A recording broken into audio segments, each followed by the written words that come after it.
Well, congratulations, Lakers. Instead of talking about the Warriors' remarkable comeback in the third quarter against the Trailblazers, take a commanding 3-0 lead.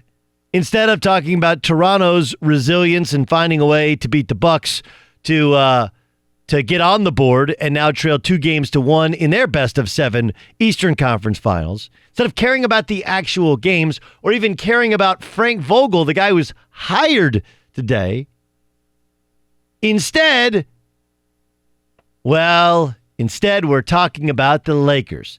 That's because Magic Johnson and Rob Pelinka both spoke essentially to the media today. Magic Johnson, surprise interview with First Take. And then Rob Pelinka was introducing Frank Vogel, who people asked a couple of uncomfortable questions to.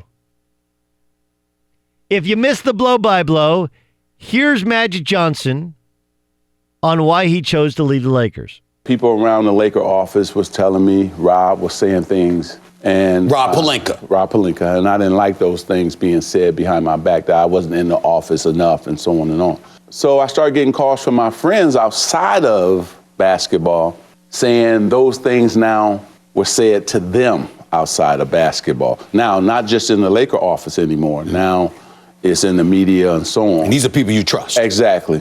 And people got to remember something. Being in this business for over 40 years, I got allies, I got friends everywhere.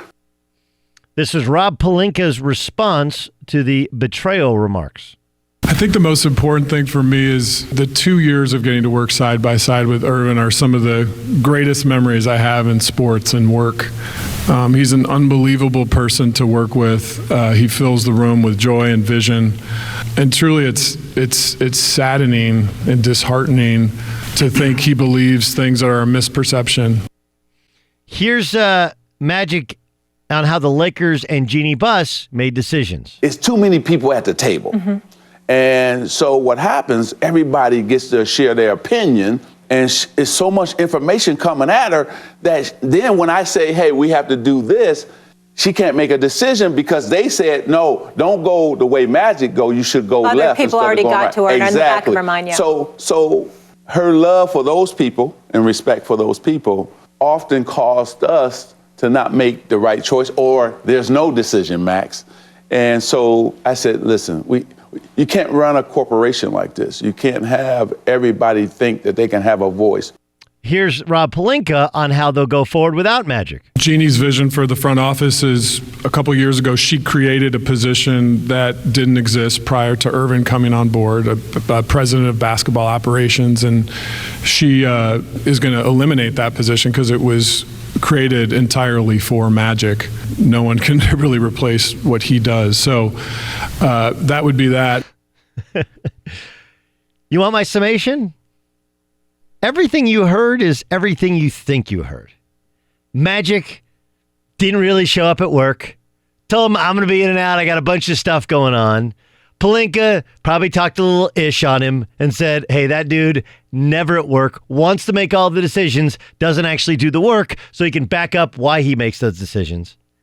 And Jeannie Buss is completely in over her head, so much so that she's just reaching out to people who she feels like she knows, who she can trust, to help her sort through what is the bull you-know-what and what is reality. That's it. That's what's really happening. Like, again, I love Magic as a player. Tell me the thing he's had to invest his time and his energy in, that he's invested his time and his energy other than showing up and being Magic. And this idea that, well, you got to take Magic's word for it because he has this vision of what a player is. He didn't as a coach. He hasn't as an analyst, either time NBC or ESPN. And the biggest reason isn't because he's a dope. He's not. It's just because he's just not that into it. Like, look, Magic Johnson spends 5 weeks a year on a yacht in Europe. This is public information. He and his wife, they have a yacht.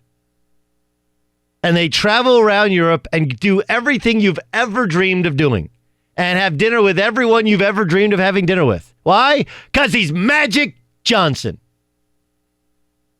So, do I buy that he didn't work that hard? Yeah, of course. Do I buy that it probably bothered Rob Pelinka that he's doing all this grunt work and that Magic Johnson does all the press conferences, claims all responsibility, takes none of the blame because he's Magic? Sure. Do I think it got back to Magic? Yeah. By the way, if Magic was a super loyal Laker, then he wouldn't have done that interview if it wasn't about Magic Johnson and saving Magic Johnson's name. Whereas, think what you want about the reputation of Pelinka, but Pelinka answered the questions and took the high road. He just did. He didn't throw Magic under the bus. He could have. You know why Magic heard those things? Because it was true. Right? Yeah, I said all of that stuff.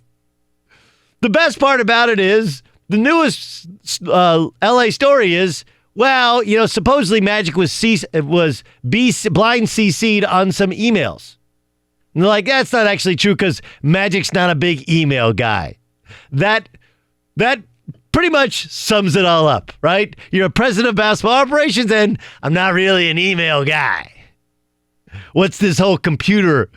What's your sign-in, Magic? What's a sign-in? Right? But you can't have Magic Johnson, who's been told his you-know-what doesn't stink, for 40 years in the city. You know, who had a relationship with the late owner because they go out together.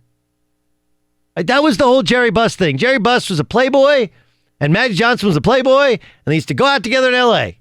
And you had the biggest star and the owner hanging out together. That was the root of their relationship.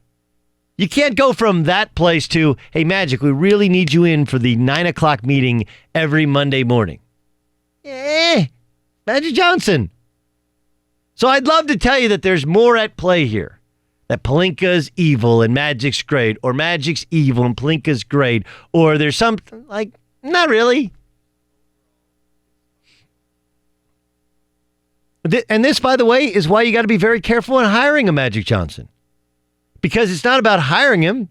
It's about what happens when you fire him or when he fires himself. Right? In an effort to prove that he had a better work ethic than was being perceived, Magic Johnson told the world, in his own words, the reason he was quitting was it wasn't fun anymore. He couldn't tweet about other players because the Lakers would get fined. These are things that he said. Nobody made him say. So do I think what Magic is saying is accurate? Yeah. I'm sure he's got tons of friends who heard Rob Pelinka talk a lot of trash. That doesn't make the trash not true. It doesn't make Rob Pelinka look any better for talking that trash, but you could understand the frustration. Anyone's ever done group work? You ever done group work at college? All right, what's the worst thing in the world? When you show up for presentation day and there's the one, usually the young girl, the woman, who did. She's like, well, I knew you weren't showing up, so here's the notes on the presentation, and here's the graph you were supposed to do, and I did it for you. Right? That's how Rob Pelinka thinks. He's like, wait, what?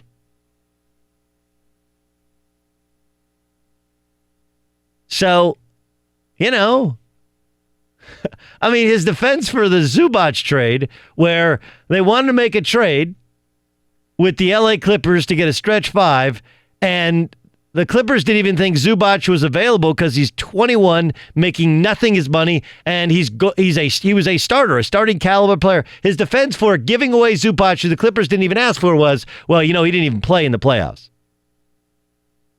Yeah, that's kind of beside the point, dude. Magic appeared as aloof as ever because he's Magic Johnson. Rob Pelinka appeared to take the high road. And Jeannie Buss is exactly what you thought she was. She's a woman who has a good business acumen, who has no idea who to trust or what to believe or what to do in running the Lakers. And so she does what we all do. She trusts her inner circle, people she's known the longest. And therein lies the Lakers' dysfunction. Remember, the word fun is interlaced in dysfunction. It's not fun to live it, to work in it. Hell of a lot of fun to cover, I'll tell you that.